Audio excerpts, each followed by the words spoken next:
ओम श्री गणेशाय नमः। गीता में एक श्लोक है जो बहुत ही मार्मिक श्लोक है। यह श्लोक है, न कर्तृत्वं न कर्माणि लोकस्य सृजति प्रभु, न कर्मफल संयोगं स्वभावस्तु प्रवर्तते।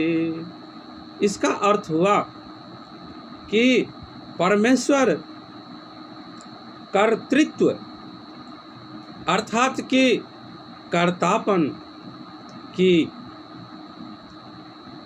कर्माणि कर्मों की, कर्म फल संयोगम अर्थात कर्म फल संयोग की रचना नहीं करते हैं। भगवान श्री कृष्ण गीता में उपदेश देते हुए अर्जुन से कहते हैं कि हे अर्जुन, परमेश्वर कर्तृत्व की रचना नहीं करते हैं, कर्तापन की रचना नहीं करते हैं, कर्मों की रचना नहीं करते हैं। परमेश्वर कर्म फल संयोग की रचना भी परमेश्वर नहीं करते हैं। अब यह समझने की यहाँ बात है कि जब परमेश्वर कर्तापन की रचना नहीं करते, जब परमेश्वर कर्मों की रचना नहीं करते, जब परमेश्वर कर्म फल संयोग की रचना नहीं करते, तो फिर यह होता कैसे है? तो भगवान श्री कृष्ण उससे आगे कहते हैं कि स्वभावस्तु प्रवर्तते, अर्थात कि यह सब स्वभाव वश हो रहा है, स्वभाव ही बरत रहा है। अब यह स्वभाव बस क्या हुआ? स्वभाव यानी कि अपना भाव, अपने भाव से यह हो रहा है।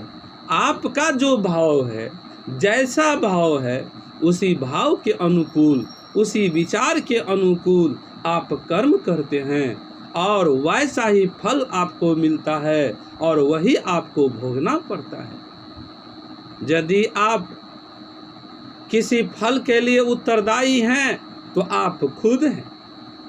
आपका वह भाव जो आपके मन में उठ रहा है, जो आपके अंदर उठ रहा है, उसी भाव के अनुसार आप कर्म करते हैं।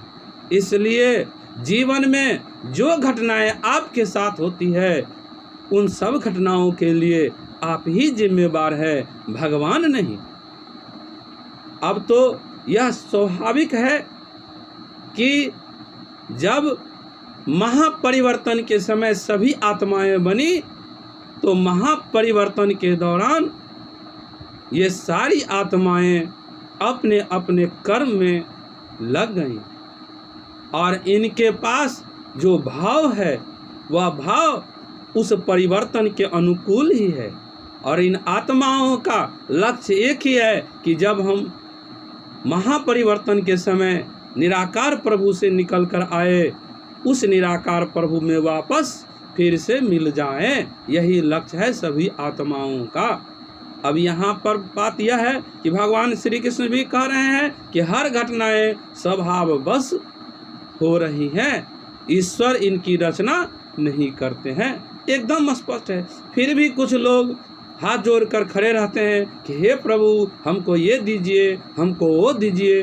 भगवान कुछ नहीं देते, आप खुद सब कुछ देते हैं, आप सब कुछ करते हैं। आपको जो भी मिलता है उसके लिए आप उत्तरदायी हैं। आप जितना कर्म करते हैं उतना ही फल आपको मिलता है।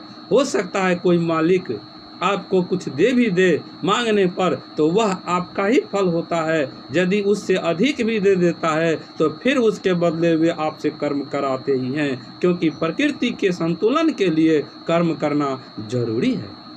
यदि एक पक्ष में आपके मांगने पर बिना कर्म किए आपको यदि कुछ दे देते हैं, तो दूसरी तरफ असंतुलन हो जाएगा।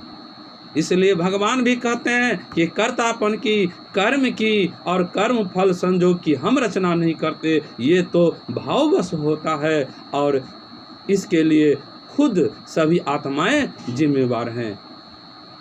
एकदम स्पष्ट है।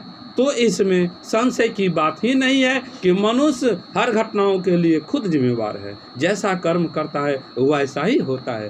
फिर इसमें शक की कहाँ तक बात है, डर की कहाँ तक बात है? ये तो तय है कि कर्म करना ही पड़ेगा। तो खुशी से कर्म कीजिए और अपनी आत्मा को इतना शुद्ध बनाइए कि फिर हम मिले निराकार प्रभु में।